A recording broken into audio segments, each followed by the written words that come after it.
Hello and welcome to our dating coaching session. I'm thrilled Sam here has agreed that we can film this session, and today's topic is how to make a first date go really well. Because obviously on a first date you're very much hoping you're going to get a second date. You've only got one chance to make a great first impression and you want to get it really right, don't you, Sam? And I think you've told me you've had a mixture of dates and perhaps you've experienced this. Some dates have gone really well, some dates haven't gone well. And we've talked in the past about reflecting on what did or didn't go well, and we've talked about that in the past, Sam. But let's think about what we can do to make your first date with anybody go really, really well. And I've got 11 quick points for you to try and remember. So you might want to note these down. You might want to take a note of these so that you can think about them when we finish the video. So the first one is to prepare. You can't just go on a date without having prepared to go on it. So you want to research as much as you can about the person you're going to be meeting so that you've got some good questions to ask them and you've got some interesting topics of conversation to bring up. You want to think about what clothes you're going to wear. Are you going to be comfortable? Are you going to give the best impression? You're not going to turn up just having come off the rugby pitch, I hope. I know you're a keen rugby player.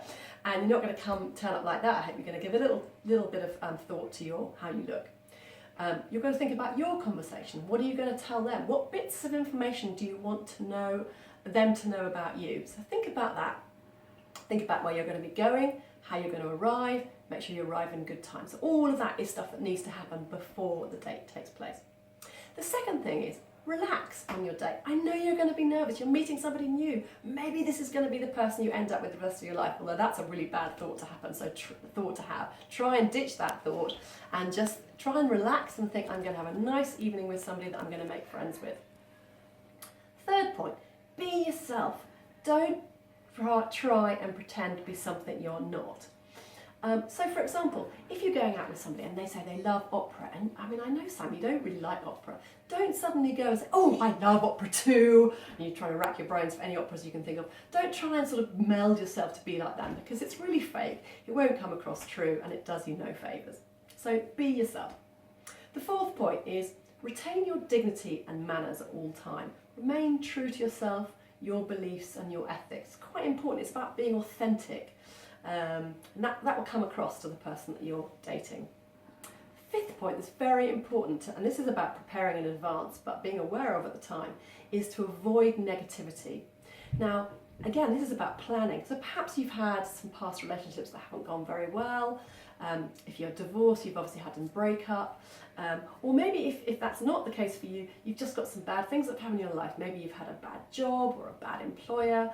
Don't talk about negative things on your first date. People are not interested. They don't want to hear it. Even if they look they're interested, it's going to make you look bad. So that's my fifth point, avoid negativity. Is that making sense so far? Yeah. Okay, great.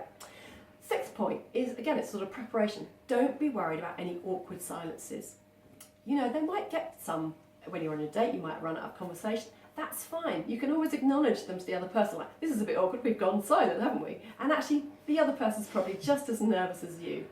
And that's a good thing to have some reserved topics as well. So if that silence does happen, you can think, right, what was that subject I prepared for? Ah, yeah, I know, I was going to ask them about X and Y, and that can fill that space. My point 7 is very important. Plan to listen more than to talk. It's very important. Often on dates, we've talked about this before, people can get very nervous and they can do all the talking. You want to try and make it 50-50, but definitely, you know, we were given 2 ears and 1 mouth, weren't we? So try and listen more than you speak. Point number 8, don't stress over who pays the bill. Try and make it as natural as possible. If you think you're going to see each other again, maybe it's okay for you to offer to pay the bill. And if they offer to chip in, maybe it's okay to accept it. Do whatever feels natural. Be kind. Don't take advantage of somebody. If you think you're never going to see them again, don't just say, oh, you can pay for the bill because it's been a whole waste of time. That's just not a very nice thing to do. So plan that in advance and try and be kind.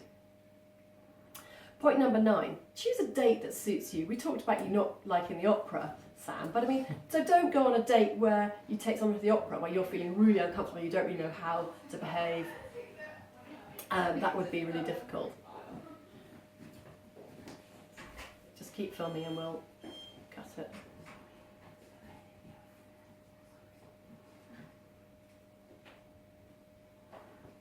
Smile. Or we'll cut them through this bit. Yeah, still smile at them. So yeah, we were saying choose a date that suits you. So maybe it's a favourite restaurant or it's a favourite walk in the park, somewhere that you're comfortable with, because that will help you relax, which is really important. Getting towards the end now, point number 10, don't judge instantaneously. We all have a habit of looking at somebody and making up our minds within split seconds, but although that's human nature, try and put that to one side and think, okay, maybe I didn't like the way they look, or maybe I don't like their conversation, but I'm going to give them a chance. I'm going to see this date through, and in fact, I'm going to go on a second date with this person because I want to get to know them. So try to reserve your judgment. And lastly, it follows on from that point, be open to a second date. You know, the first date is never really a true representation of the person because both you and them are nervous. So always plan to go back for a second date. And I think if you go with those 11 points and you really want to make your date work, and you've prepared and you've relaxed and you're yourself and you've thought about how the bill's going to go and you've listened and you haven't stressed over things and you're over what date you're going to go on, I think if you do all those things, your date's going to be a great success. And I look forward to hearing how it goes, Sam. Thank you.